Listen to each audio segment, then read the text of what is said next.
Allah Subhanahu wa ta'ala. Yang mana yang diperintahkan Allah kita akan lakukan, yang mana yang dilarang kita akan tinggalkan. Jadi apabila kita patuh kepada syariat Allah Ta'ala tersebut, maka terbinalah akhlak yang mulia. Dengan iman juga tuan-tuan, ya, kita akan melakukan, mengamalkan, ya, perkara-perkara yang mahmudah, yakni yang dipuji, terpuji. Ya, banyaklah tuan-tuan, ya, kata yang mahmudah itu banyak dalam hidup kita. Kita membantu orang lain itu adalah perkara yang disebut sebagai mahmudah. Ya, kita kawal marah kita juga adalah perkara yang mahmudah. Kita mudah senyum, ya, kepada sahabat kita juga adalah perkara yang mahmudah. Dan banyak lagi tuan-tuan, ya, banyak lagi kita berbuat baik pada jiran tetangga kita juga perkara yang mahmudah. Dan kita akan meninggalkan perkara-perkara yang mazmumah, yang dicela. Umpamanya kita pemarah, ya, kita tak mau memaafkan orang, contohnya tuan-tuan, kan, ya, kita berdendam dengan orang. Itu semua adalah perkara-perkara yang mazmumah, tuan-tuan, saya mazmumah. Kita mazmumah, tuan-tuan, ya.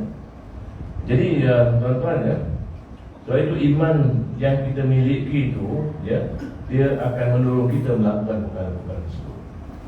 Sebab itulah tuan-tuan, iman kita ini perlu diperkukuhkan sentiasa.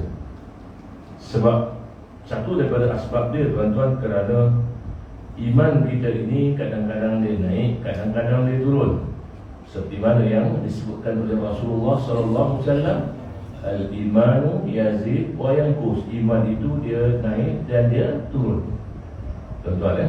Jadi untuk kita mengekalkan iman kita atau meningkatkan kekuatan iman kita, tuan-tuan dan puan-puan, antaranya seperti mana yang disebutkan oleh Rasulullah SAW dengan berzikir, zikrullah, dengan melakukan amalan-amalan yang diperintahkan oleh Allah, menambahkannya dengan amalan-amalan sunat, contohnya tuan-tuan, ya, membaca Quran contohnya, dan kita memahami akan isi kandungannya. Itu semua insya-Allah akan dapat menguatkan iman kita.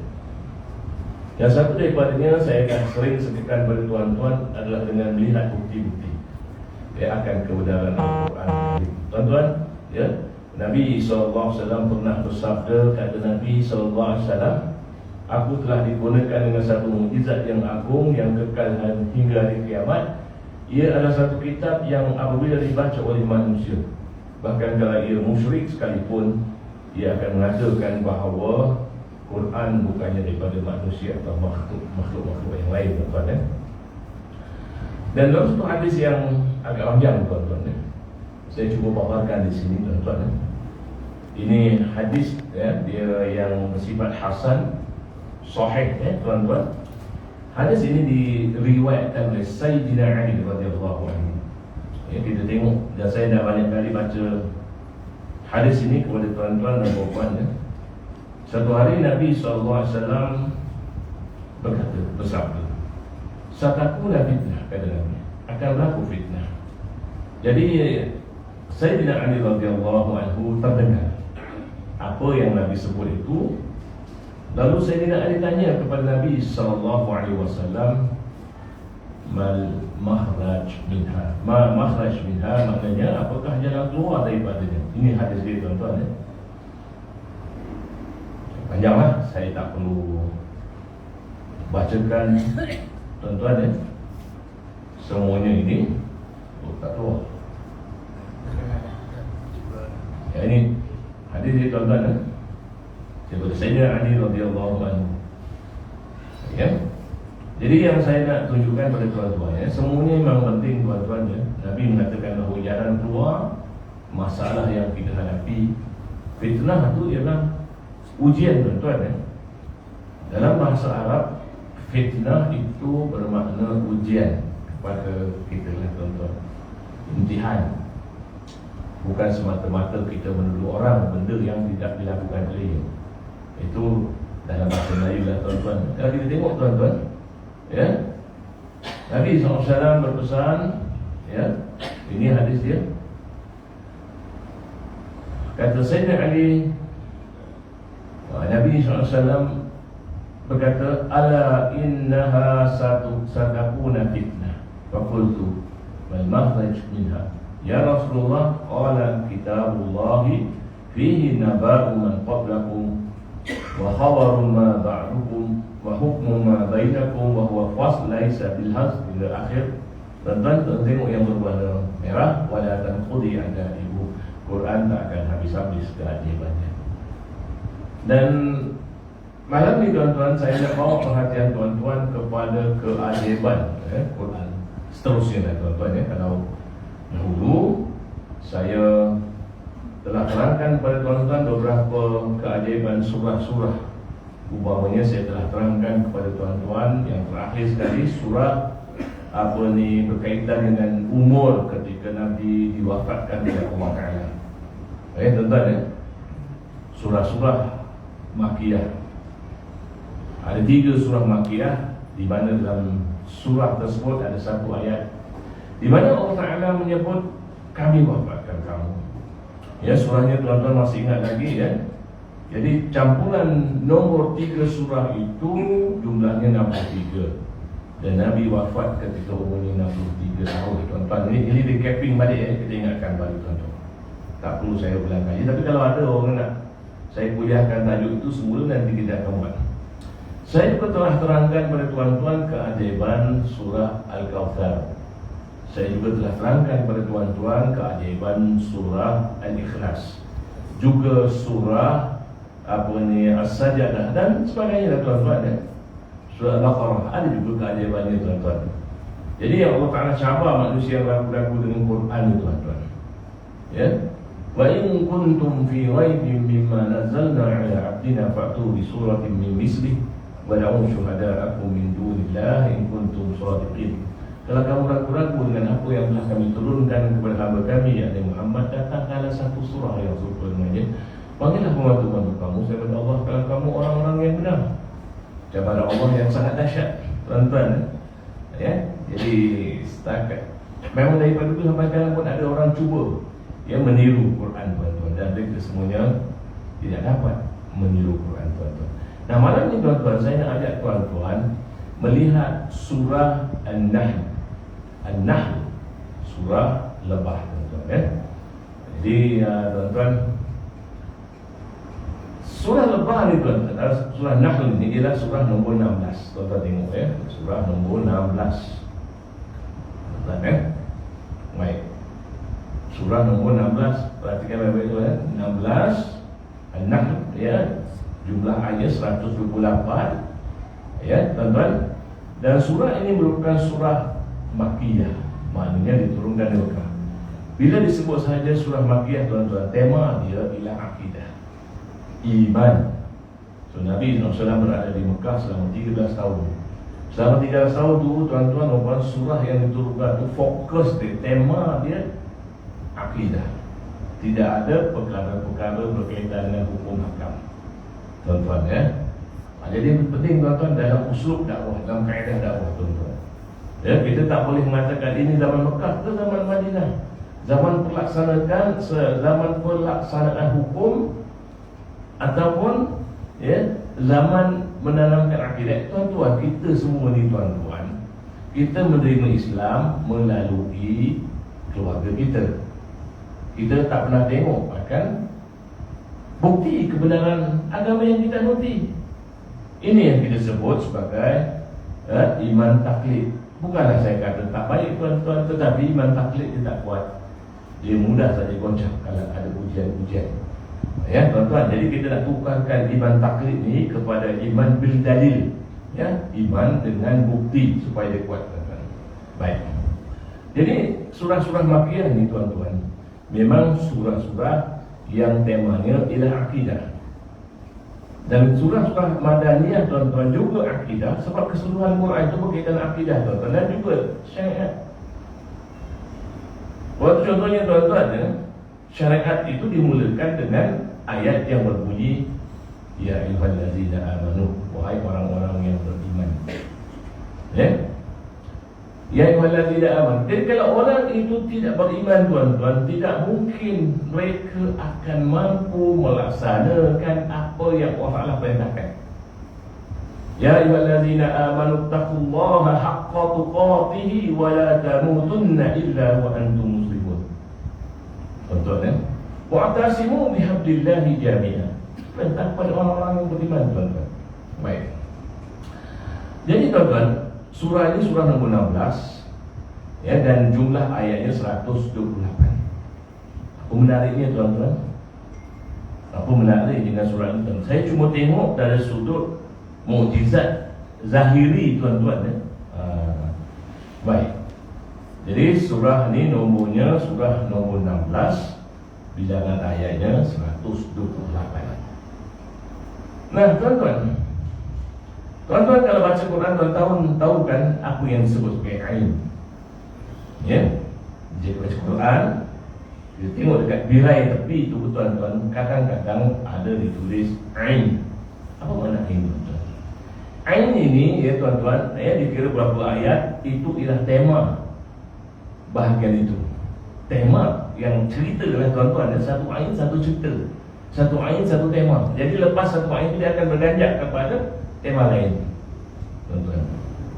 Baik, cuba kita tengok, tuan-tuan. Tuan-tuan, ain ini kalau dalam surah Al-Fatihah cuma satu saja. Ini dia, tuan-tuan. Surah ini pendek. Jadi dalam surah Al-Fatihah cuma ada satu ain saja. Dan surah-surah pendek yang lain pun mesti ada tema, tapi pendek. Ya, dia satu ain saja, tuan-tuan. Dan cuba kita tengok, tuan-tuan, surah An-Nahl ini saya paparkan, surah-surah surah Nahl ini, tuan-tuan, ya, semua buku surat dia. Tuan-tuan cuba kira dengan saya, tuan-tuan, sama-sama kira berapa bilangan ain dia. 1, 2, 3, 4, 5, 6, 7, 8, 9, 10, 11, 12, 13, 14, 15, 16. Tuan-tuan tengok yang bawah tu ialah yang akhir. Ya. Innallaha ma'al ladzina taqaw wal ladzina hum muhsinun. Itu ayat terakhir dalam surah An-Nahl.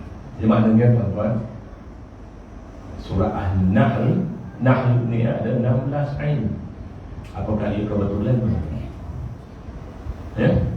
Mungkin akan ada orang kata kebetulan di luar sana, tuan-tuan. Mungkin ada orang kata lain kebetulan, terutamanya kalangan orang yang masih belum cukup kukuh untuk menerima hakikat Al-Quran kepada Allah.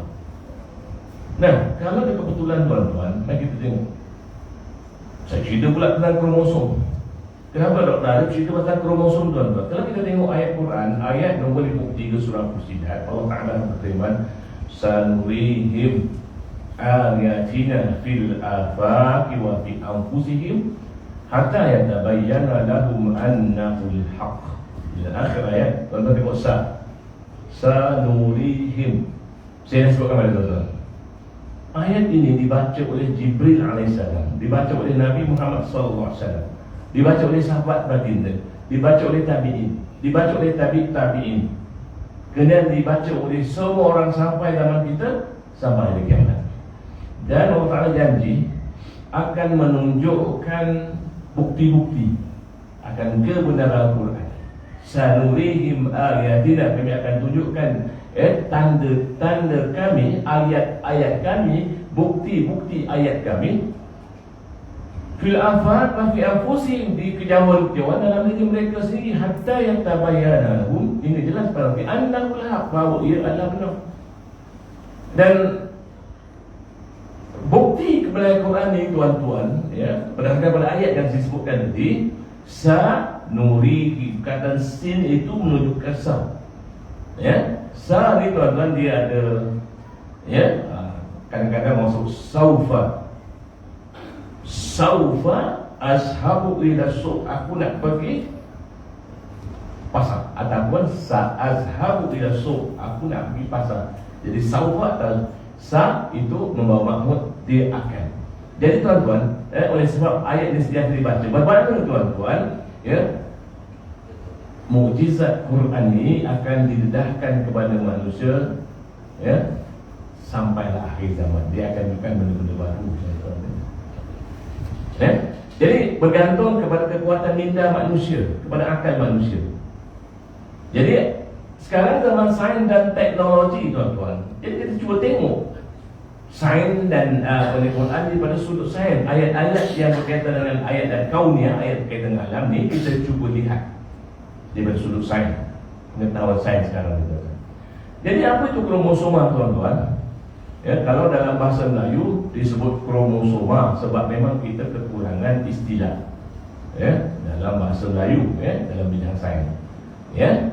Jadi lebah ni, tuan-tuan, seperti mana juga kita, kalau kita ada laki-laki perempuan, ya, lebah juga ada jantan, ada betina. Baik. Jadi kromosom ini ialah bahan pewarisan yang terdapat dalam semua sel hidup, tuan-tuan, ya. Tumbuh-tumbuhan, haiwan, manusia, dia akan ada kromosom di dalam sel dia. Dalam sel itu, tuan-tuan, dia ada, ya, nukleus, yang merah itu nukleus. Dalam nukleus ni, tuan-tuan, dia ada kromosoma yang dilukis macam kupu-kupu, itu ialah kromosoma. Dan kromosoma atau kromosom itu, tuan-tuan, dibina dengan DNA. DNA singkatan kepada deoksiribonucleic acid. Inilah yang membawa ciri-ciri ibu bapa kepada anak. Tuan-tuan, bapa borik, anak rintik. Contohnya dah, tuan-tuan. Baik. Yang macam berbenang sana itulah DNA, tuan-tuan. Baik. Ini nukleus, dalamnya ada nukleus, ada kromosom, tuan-tuan. Ini kromosom. Baik. Sekarang kita tengok, tuan-tuan. Kromosom bagi lebah jantan 16. Kebetulan ke dalam 16. Siapa yang temu itu? Saya dia lah. Tuan-tuan, ya? Kalau tak ada saya, kita tak tahu, tuan-tuan, ya? Jadi saya buat kajian sesuatu, saya tersebut di mana-mana tempat, tuan-tuan, ya? Biarlah, ya, anak-anak kita ni ramai yang belajar ilmu sains. Biarlah ramai yang belajar ilmu sains. Sebab kalau kita baca Quran pun, lebih daripada 750 ayat Quran berkaitan dengan alam. More than 750 verses is on the universe, tentang alam. Sedangkan, tuan-tuan, ini saya sebut sedangkan, saya baca kitab, ya, dalam kitab itu berkaitan yang berkaitan dengan hukum hakam tidak lebih daripada 150 ayat. Not more than 150 verses. Tetapi orang kita, orang Islam ni lebih banyak yang terdorong kepada yang kurang daripada 150 daripada yang lebih pada 750 ayat. Kenapa?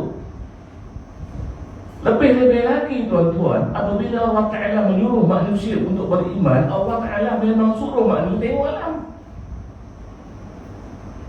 Dalam surah Al-Mulk yang kita selalu baca, tuan-tuan, Allazi khalaqa sab'a samawatin tibaqa ma tara fi khalqir rahmani min tafawut. Kemudian Allah Ta'ala farji'il basar tara min futur timur. Adakah kamu melihat ada kecacatan padanya? Kerana Allah Ta'ala berbeza, farji'il basar, tengok sekali lagi, hal tara min futur. Tuan-tuan, itu ada kaitan dengan iman, tuan-tuan. Ya, jadi itulah sebabnya kita galakkan, kalau ada cikgu-cikgu sini, galakkan pelajar kita untuk belajar ilmu sains, luka kepada sains. Setuju kan, tuan-tuan? Dan kalau kita nak menguasai dunia, tuan-tuan, kita kena ada ilmu sains. Tuan-tuan, nak menguasai dunia, tuan-tuan, kita kena ada ilmu sains. Yang buat kapal terbang siapa, tuan-tuan? Yang bawa kita pergi haji siapa? Kapal terbang. Kalau dulu, ya, kapal apa ni, dulu kita naik kapal, yang buat kapal tu, yang buat elektrik, yang menemui elektrik ni, tuan-tuan, yang cipta kipas, saya, tuan-tuan. Suatu umat Islam ni, kita mundur sekarang daripada seluruh itu. Bukan mundur dari sependaan saja, bahkan umat Islam mundur dari segi agamanya pun, tuan-tuan. Okey, tak apa, tuan-tuan, nanti itu kita main itu, tuan-tuan. Baik, kalau jantan di 16, tuan-tuan, yang betina ada 16 pasang. Dia ada 30, dalam 16 pasang tu 32 kromosom. Tapi kromosom dia tuan-tuan, dia tak boleh asing-asing. Dia mesti berpasang. Dia tak boleh bercerai sendiri-sendiri gitu, dia mesti berpasang. Dua, jadi ada 16 pasang. So kebetulan kan tuan-tuan, yang jantan ada 16 kromosom, yang betina ada 16 pasang kromosom. Tuan-tuan, baik. Ini model DNA, tuan-tuan. Kita tengok sekali lagi, tuan-tuan. Kalau tuan-tuan tengok, ini kromosom jantan, dia tak berpasangan, tuan-tuan, 16 kromosom. Kalau tuan-tuan tengok yang betina ni, tuan-tuan, dia ada 16 pasang. Tuan-tuan boleh fikir, ya, dia punya pasangan-pasangan. Ya, baik. Di dalam masyarakat serangga yang disebut social insect, tuan-tuan, social insect atau serangga sosial. Ya, selain pada lebah, tuan-tuan, kalau kita tengok semut pun social insect.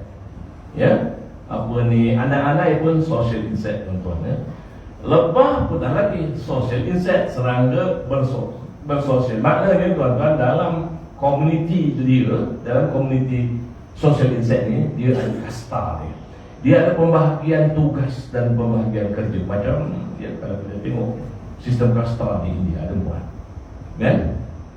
Brahmin, ya, dan ada yang Kshatriya, ya, ada yang apa lagi, satu lagi ya, yang akhir sekali Sudra, tuan-tuan, ya. Jadi di dalam komuniti lebah ni, tuan-tuan, ya, dia ada dia punya kasta dia, tuan-tuan, dan ini kasta dia, tuan-tuan, ya. Tuan-tuan tengok yang pertama itu para pekerja. Ini, tuan-tuan, pekerja ni, tuan-tuan, yang kecil belah sini saya tak tandakan lagi. Itu semuanya adalah betina. Yang tengah drone itu semuanya jantan. Dan yang tepi ini ialah dia punya maharani. Maharani adalah dia punya pentadbir, ya, dia punya chief of the community, ketua dia. Tuan-tuan, kalau ada bela lebah di sini, ya, tuan-tuan cari dia punya chief tu, ketua dia, maharani. Kalau tuan-tuan ambil, bunuh dia, tuan-tuan, dia punya komuniti akan pupus, tuan-tuan, ya. Baik. Berapa hari dia matang, tuan-tuan? Dia matang 16 hari. Daripada sejak dia jadi telur sampailah dia jadi maharani yang boleh bertelur selama 16 hari, tuan-tuan. Yang lain-lain 21 hari, 24 hari. Yang maharani dia 16 hari, tuan-tuan. Kebetulan ke? Baik. Nah, tuan-tuan, bila kita membaca Quran, tuan-tuan, memang amalan kita, saya dan barangkali tuan-tuan, bila kita baca Quran, kita start baca a'udzubillahi minasyaitonirrajim. Kita tak perhatikan, tuan-tuan. Selain pada kita baca tulisan-tulisan itu yang kita baca, tuan-tuan, tapi kita nak tengok aspek-aspek lain. Berapa bilangan ayat dia, berapa nombor surah dia, berapa ayat dia, kita tak pernah ambil perhatian, tuan-tuan. Dan berapakah bilangan ayat Quran di dalam surah An-Nahl ini, tuan-tuan, yang mengandungi 2 nama Allah. Cuba tengok, tuan-tuan. Ya, ini satu, ya. Ayatnya berbunyi, a'udzubillahi minasyaitonirrajim. Wa in ta'uddu ni'matallahi la tuhsuha. Innallaha laghafurur rahim. Ada 2 nama Allah tu, tuan-tuan. Wa in ta'uddu ni'matallah la tuhsuha. Innallaha laghafurur rahim. 2, ya. Baik. Sekarang kita ayat yang kedua. Ayatnya berbunyi, wa laqad ba'asna fi kulli ummatin rasulan an i'budu Allah wastanibu at-taghut faminhum man hada Allah. Ada ayat. Jangan. Saya minum ini je lah, tuan-tuan. Bismillahirrahmanirrahim.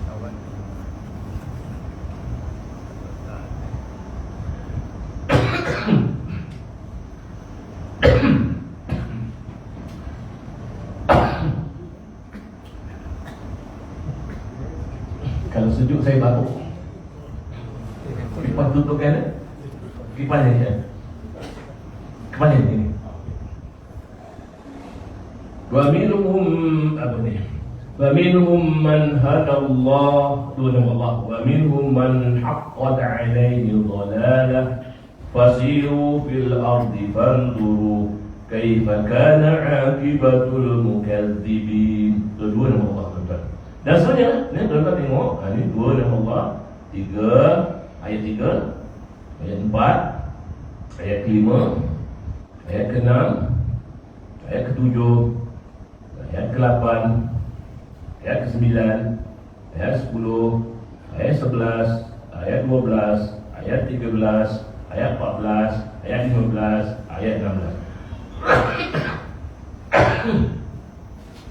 Sampai sini saja tuan-tuan ada dua nama Allah dalam setiap ayat. So berapa tuan-tuan semuanya? Ada 16.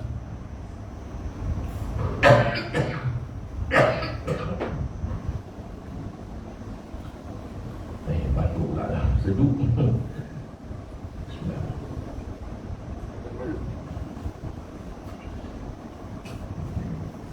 Okay, tuan-tuan, so apa isyarat yang Allah Ta'ala bagi pada kita tuan-tuan?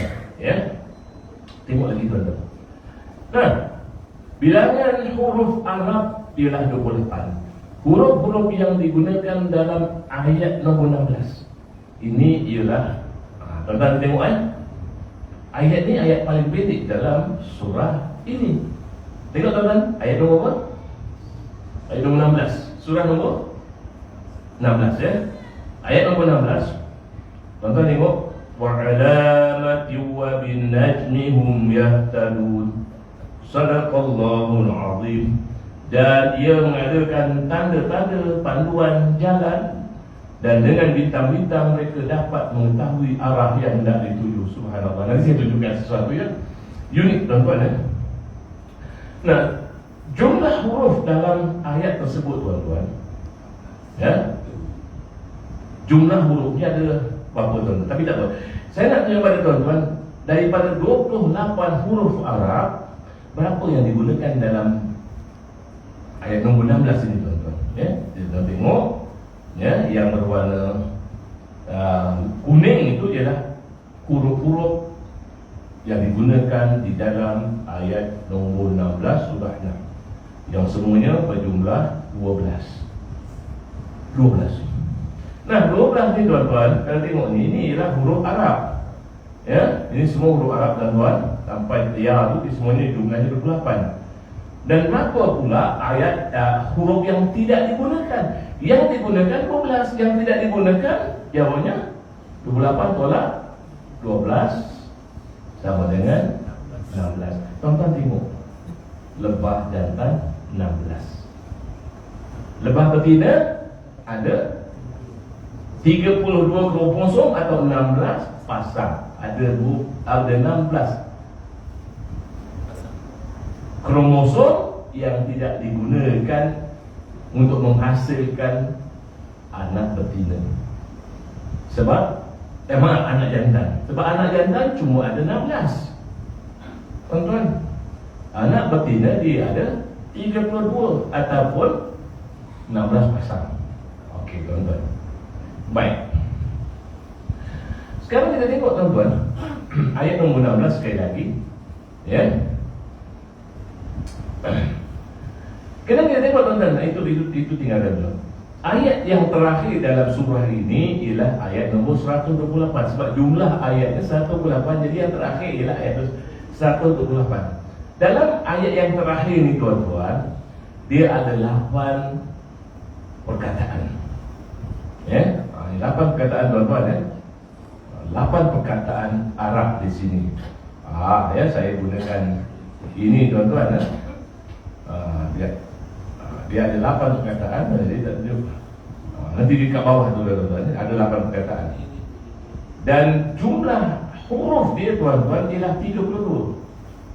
Tuan-tuan, jumlah huruf dalam ayat yang terakhir dari 32 huruf.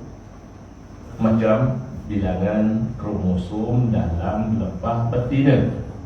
Dan 32 itu sama dengan 16 campur 16. 16 kromosom jantan campur dengan yang betina, jadi 32, dan ini 2 ke-16 pasang, tuan-tuan. Nah, tuan-tuan, sekarang kita tengok, tuan-tuan. Kalau tuan-tuan tengok ayat nombor 68. Allah berfirman, A'udzu billahi minasyaitonir rajim. Wa auha rabbuka ila an-nahli an ittakhidhi minal jibali buyuta wa minasyajari wa mimma ya'rishun. Ya, ini Allah Ta'ala berkata kepada Nabi SAW, berfirman kepada Nabi SAW, wa auha rabbuka, dan Tuhan kamu mewahyukan kepada ini tuan-tuan, ila an-nahli an ittakhidhi. Jadi kalau tuan-tuan tahu bahasa Arab, tuan-tuan, perkataan yang saya kuningkan itu menunjukkan Allah Subhanahu wa Ta'ala merujuk kepada lebah betina, al-takhidhi. Dalam bahasa Arab kan ada muannas dan muzakkar, tuan-tuan. Ini bersifat muannas. Al-takhidhi minal jibali buyuta wa minasyajari wa mimma ya'rishun. Kita tengok ayat nombor 68. Dalam ayat nombor 69, Thumma kuli. Tengok tuan-tuan yang saya petakkan dengan buku.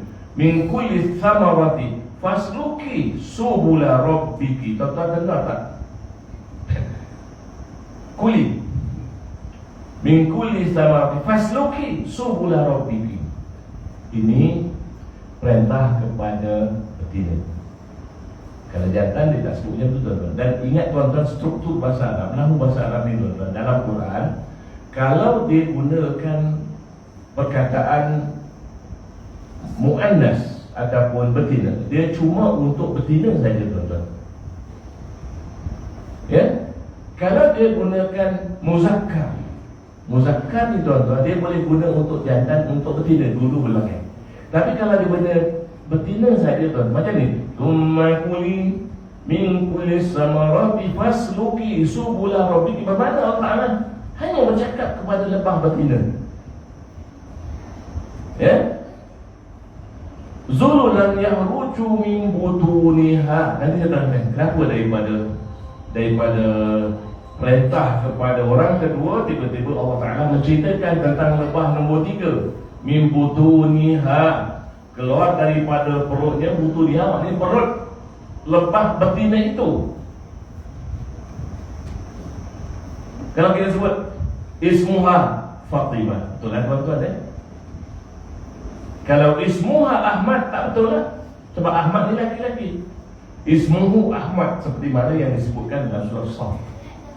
Ya, tuan-tuan, Rabbiki zulunan yahruju min butuniha, keluar daripada perut. Ini, tuan-tuan, kalau ada orang sakit hati dengan Quran, dia kata grammar Quran tak betul. Macam satu orang yang dia, tuan-tuan, bila berdepan dengan Zakir Naik, dia cakap macam-macam. Dia kata, innal ladzina amanu wal ladzina hadu wan nasara was-sabiin. Kenapa dalam ayat lain innal ladzina amanu wal ladzina wan nasara, dia sebut was-sabiun, was-sabiun, kenapa berbeza dengan sabiin? Nantilah, tuan-tuan, saya nak tunjuk kepada tuan-tuan bahawa nama bahasa Arab puncanya ialah Quran. Nama bahasa Arab dia punya punca Quran, tuan-tuan. Jadi macam mana kita nak katakan dia nak katakan Quran itu tak betul, sedangkan nama bahasa Arab bergantung kepada Quran. Okey, tuan-tuan. Jadi zululan yahruju min butuniha syarabun mukhtalifun alwanuhu fihi shifaa'un linnas inna fi zalika laayatin liqaumin yatafakkarun. Nah, mengapa Allah Ta'ala gunakan ganti nama muannas, tuan-tuan? Mari kita tengok, tuan-tuan. Nah, ini kenapa Allah Ta'ala gunakan ganti nama muannas, tuan-tuan? Sebabnya, tuan-tuan, Allahu Akbar walillahil hamd. Tuan-tuan tengok ni. Ini betina. Ini betina. Kerja dia, tuan-tuan, cuma bertelur. Tak ada kerja lain. Bertelur, macam ayam telur lah, tuan-tuan. Dan dia betina. Yang ini ialah pekerja dia, workers dia, semuanya betina. Dan kerja dia seperti mana yang disebutkan dalam ayat 68 dengan 69. Wa auha rabbuka ila an-nahli an takhri min al-jibali buyutan wa min asy-syajari wa mimma ya'rishun. Kita ayat malam sunat thumma kuli min kulli thamarati fasluki subula rabbiki. Jadi dilakukan oleh betina. Tuan-tuan mau tersebut ya, yang melakukan kerja itu ialah betina. Tuan-tuan, ini pekerja ni dia adalah betina. Yang ini macam mana tuan-tuan? Yang disebut drone, dia adalah petugas yang kerjanya hanya kahwin dengan maharani. Ni tuan-tuan ya. Kalau tuan-tuan belajar entomology ya, kajian tentang serangga, antara yang dipelajari ini tuan-tuan. Ini saya belajar tuan-tuan ya. Saya belajar ilmu disebut sebagai zoologi. Ya tuan-tuan. Jadi minat saya dalam bidang lain pun ada. Kalau tuan-tuan tengok kuliah saya juga belajar tentang theoretical physics. Itu atas pembacaan saya, tuan-tuan ya. Baik. Jadi kebetulan ke tuan-tuan, Allah Subhanahu wa Ta'ala perintahkan kepada lebah betina, dan kita dapati tuan-tuan yang melakukan kerja-kerja seperti mana yang disebut oleh Allah Ta'ala dalam ayat 68 dan 69 itu adalah semuanya betina. Tuan-tuan ya. Kita tengok lagi. Ini maharani. Ini dia punya jantan ya tuan-tuan, drone. Ini lebah pekerja, dia betina. Dan ingat tuan-tuan, lebah betina pekerja ni semuanya mandul. Dia mandul. Dia tak boleh mengeluarkan telur tuan-tuan. Dia mandul. Ya. Cuma yang bertelur ialah maharani saja. Baik. Kita tengok lagi tuan-tuan ya. Kita tengok ni tuan-tuan. Kalau kita dengar apa yang dikata oleh pengepok,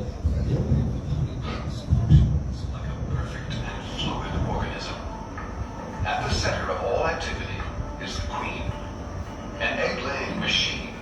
The queen is actually a slave to her duties, laying up to 2,500 eggs a day, as many as 2 million in her lifetime. The worker bees are all female. The worker bees are all female. The worker bees are all female. Kan saya sebut the worker bees are all female. Dia ulang, saya copy paste tuan-tuan. The worker bees are all female. Orang tak sebut nombor 68 nombor 9 tuan-tuan ya. Yes. Auha rabbuka ila an-nahli an takhri, itu female tuan-tuan. Baik. Kemudian kita tengok tuan-tuan ya, ayat yang menyebut fasluki subula rabbiki zululan.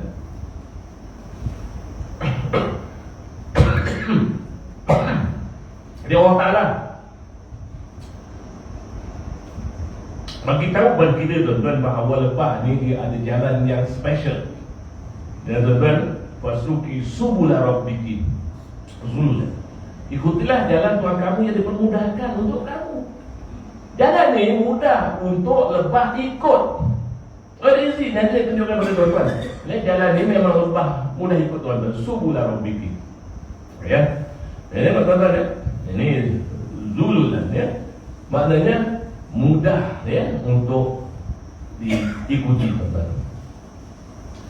Baik. Nah, kita tengok hint yang Allah Ta'ala bagi tuan-tuan. Surah ini surah nombor 16, jumlah ayat 128 ya. Dan bila kita bahagikan 128 bagi 16 sama dengan 8. Nah, kita tengok ayat yang terakhir tuan-tuan ya. Di sini, ini ayat yang saya tunjukkan kepada tuan. Ini ada 8 perkataan ya tuan-tuan. Ada 8 perkataan. Tengok sini tuan-tuan, 8 perkataan. Nah, tuan-tuan, isyarat perjalanan lebah ni tuan-tuan, lebah dia gunakan matahari untuk dia mengenal pasti kedudukan punca manisan atau buah-buahan atau makanan tuan-tuan. Dan ayat 16, wa alamatin wa bin najmi hum yahtadun. Tapi di sini sebut najm. Dalam ayat nomor 16 tuan-tuan ya, Allah Ta'ala sebut wa bin najmi, dengan bintang.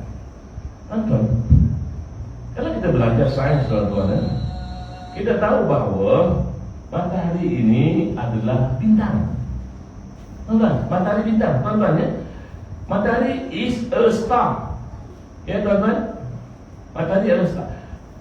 Tuan-tuan, kalau kita pergi ya, ke galaksi di Bima Sakti, kalau kita pergi duduk tempat lain tuan-tuan, kita akan nampak kita punya sistem solar ni sebagai bintang. Kira-kira juga macam kita tengok daripada sini tengok bintang-bintang lain tuan-tuan. Jadi natural tu, matahari kita ni juga adalah sejenis bintang tuan-tuan. Cuma kita dapat disebut syams, kita sebut matahari. Kalau orang putih panggil the sun, mungkin plagiat daripada kata syams, saya pun tak tahu. Tuan-tuan main kita tengok dia punya penjelasan ni tuan-tuan.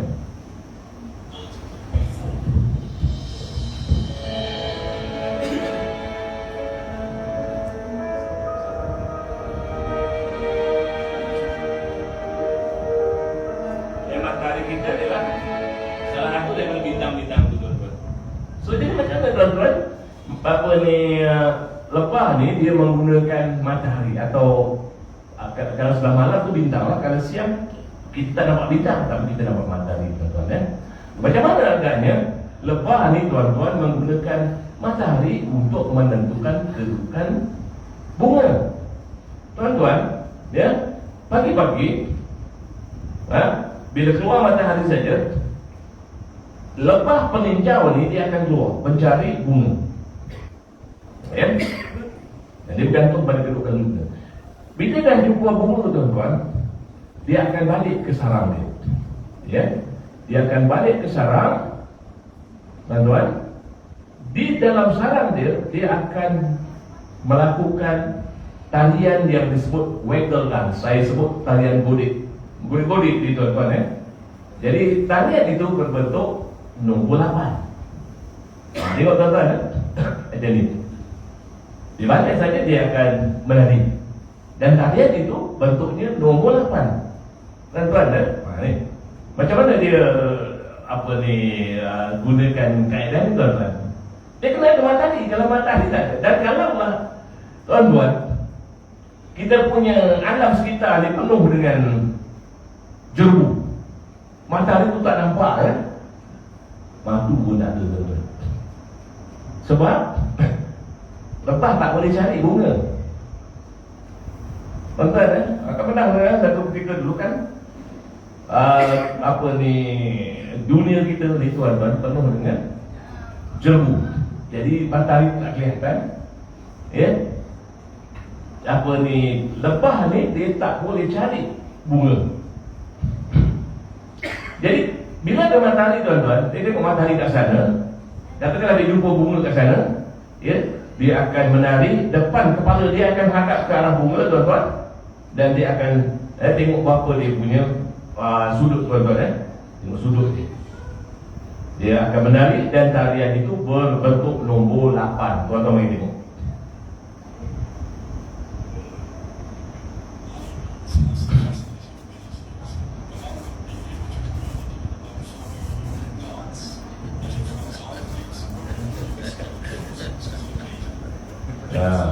Jadi tuan-tuan dia kan menghadap, kepala dia menghadap sana tuan-tuan.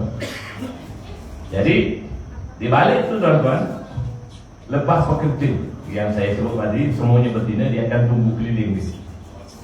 Dia akan tengok lebah peninjau balik, dia akan tengok, dia akan perhatikan tuan-tuan.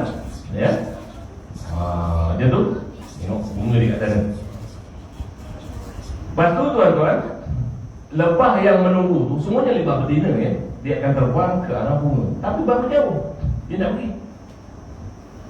Dia punya jauh tu bergantung kepada kecepatan dia punya tarian. Kalau dia menari, ambil masa 1 saat bermakna 1 kilometer. 2 saat mana dia lambat menari tuan-tuan 2 saat 2 kilometer. Itu cara bagaimana lebah ini dia tahu kedudukan bunga. Kan dia balik. Wasluki subula rabbiki zululan. Dipermudahkan untuk kamu. Subhanallah tuan-tuan. Ini lebah tuan-tuan. Baik. Dan kita dah lambat tuan-tuan. Kira Allah Ta'ala sebut ya wujuh min butuniha, keluar daripada perutnya. Kenapa daripada ganti nama kedua tiba-tiba Allah Ta'ala sebut ya wujuh min butuniha, keluar daripada perutnya? Ya, perut dia, betina itu. Sebabnya tuan-tuan, ya, yang saya kata pekerja dia keluar, ramai-ramai dia keluar, dia patah balik, semuanya balik ke sarang. Dalam sarang tuan-tuan, dia akan jumpa lebah yang memang duduk kat dalam sarang, tak kemana-mana bertepi. Jadi manisan yang ada pada badan lebah yang mencari madu tadi tuan-tuan diluahkan, dan lebah yang tunggu dekat sarang tadi tuan-tuan dia akan sedut. Bila dia sedut tuan-tuan, dia akan masukkan ke dalam perut lebah ini tuan-tuan. Ini lah tuan-tuan. Ini dia akan masukkan dalam perut lebah ni tuan-tuan. Tengok sini. Ini perut lebah. Dan dia akan peram selama, kita sebut peram lah tuan-tuan ya. Dicampur dengan enzim selama 30 minit. Bila dah 30 minit tuan-tuan dia akan luahkan. Diluahkan, dia akan masuk ke dalam sesikat yang berbentuk 6 tu tuan-tuan, dan dia akan kipas dengan dia punya sayap. Sebab tu dalam sarang lebah dia tuan-tuan, dia akan bunyi. Dalam sarang tu akan bunyi. Bunyi itu ialah bunyi ya, kibasan sayap dia. Tuan-tuan, kalau tuan-tuan tengok ni lah ya tuan-tuan, lebah ni, siapa yang tahu tuan-tuan lebah ni tuan-tuan, masa korang diturunkan ada perut tuan-tuan ya. Sedangkan dia mengambil manisan dengan dia punya belalai ataupun proboscis dia tuan-tuan ya. Kemungkinan orang berfikir bahawa ya, dia ambil manisan itu disimpan kat mulut dia, tetapi sebenarnya dia akan berikan kepada lebah yang menunggu, lebah ketiga dalam sarang dia.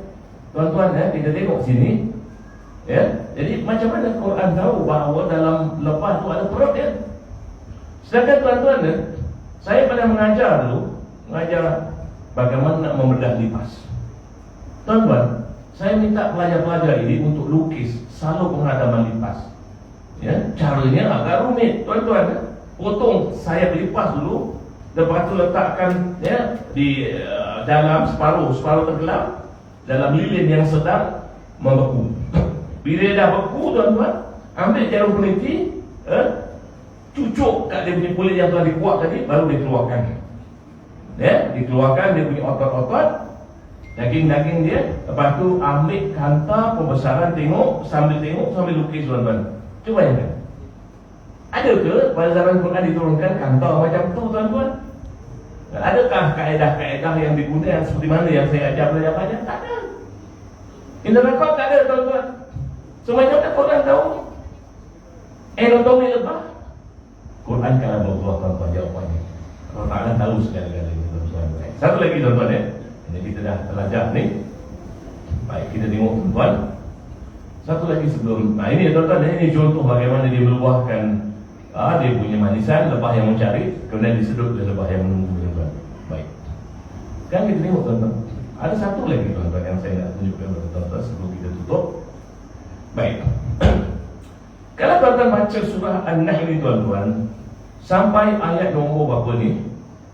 57-58. Ayat 57 dengan 58 menceritakan tentang ya, tingkah laku bapa apabila mendengar bahawa dia dapat anak perempuan. Yang menjadi pimpinan dalam keluarga itu bapa dia. Dia tuan-tuan ya. Ini ayatnya. Ya, saya bacakan maknanya. Dan apabila dikabarkan kepada seseorang dari mereka bahawa ia beroleh anak perempuan, muramlah mukanya sepanjang hari, sedang ia menahan perasaan marahnya. Ia bersembunyi dari orang ramai kerana berasa malu disebabkan berita buruk yang disampaikan kepadanya tentang ia beroleh anak perempuan. Sambil ia berfikir, adakah ia akan memelihara anak itu dalam keadaan yang hina atau akan menanamnya hidup-hidup dalam tanah. Ini ayat ini berkaitan dengan tingkah laku orang Arab. Bapa dia ketika mendengar berita dia dapat anak perempuan, dia tak tahu apa nak buat. Dia nak tanam hidup-hidup atau dia nak bela dalam keadaan memalukan dia. Tuan-tuan, mengapa ayat ini diletakkan Allah dalam surah An-Nahl? Saya jawab, Allahu a'lam. Allah lebih mengetahui. Tapi ada satu sebab tuan-tuan yang saya boleh kata pasti, sebenarnya lebah ni tuan-tuan, yang mengawal dia punya anak dia ialah Maharani. Ya, dan Maharani ni tuan-tuan, dia punya tugas hanya mengeluarkan benih ataupun telur, dan yang jantan cuba kahwin dengan yang Maharani. Baik tuan-tuan ya. Jadi apabila lepas dia kahwin, ya, kahwin tuan-tuan, liqah ni tuan-tuan, ya, istilah dalam bahasa Arab liqah. Ya. Bila sudah kahwin tuan-tuan, dia akan tinggalkan benih dalam badan Maharani. Macam ni tuan-tuan. Ya. Dia akan tinggalkan benih dalam badan Maharani, dan jantan tu akan jatuh tuan-tuan. Dia akan jatuh, dia akan meninggalkan benih dalam badan Maharani. Kejap saya lajukan dulu. Ada lagi beberapa gambar ni tuan-tuan. Ya. So ni tuan-tuan, ini benih dia. Nah. Jadi tuan-tuan ni nasiblah dia tak panjang umur tuan-tuan. Turun ni. Kejap dia mati. Lepas kahwin, lepas menjalankan tugas dia akan mati. Baik tuan-tuan. Dia tinggalkan benih dalam badan Maharani. Nah, apa dia buat tuan-tuan? Maharani dia akan tentukan dia nak anak betina ke anak perempuan, anak betina ke anak lelaki. Tuan-tuan ya. Suka dia tuan-tuan. Kalau dia nak anak betina tuan-tuan, dia akan lepaskan dia punya benih drone tadi untuk mensediakan benih yang ada pada badan dia. Okey. Kalau tak nak tuan-tuan, dia akan tutup. Itu dia tuan-tuan ya. Kalau dia tutup, dia cuma dapat anak jantan. Kalau terlepas, dia akan dapat anak betina. Itu dia punya diperah dia tuan-tuan. Contohlah ya tuan-tuan. Ya, macam mana surah An-Nahl ini tuan-tuan, Allah Ta'ala letakkan ayat berkaitan dengan fi'il orang-orang Arab yang hendak ya menentukan sama dia anak laki-laki atau anak perempuan. Sungguh hebat Quran tuan-tuan.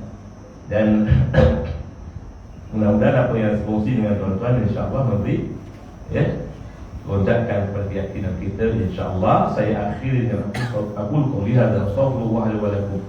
Wassalamualaikum warahmatullahi wabarakatuh. Datang saya akan sebut apa sebab kita sebut a'udzu billahi minasyaitonir rajim. Tak ada.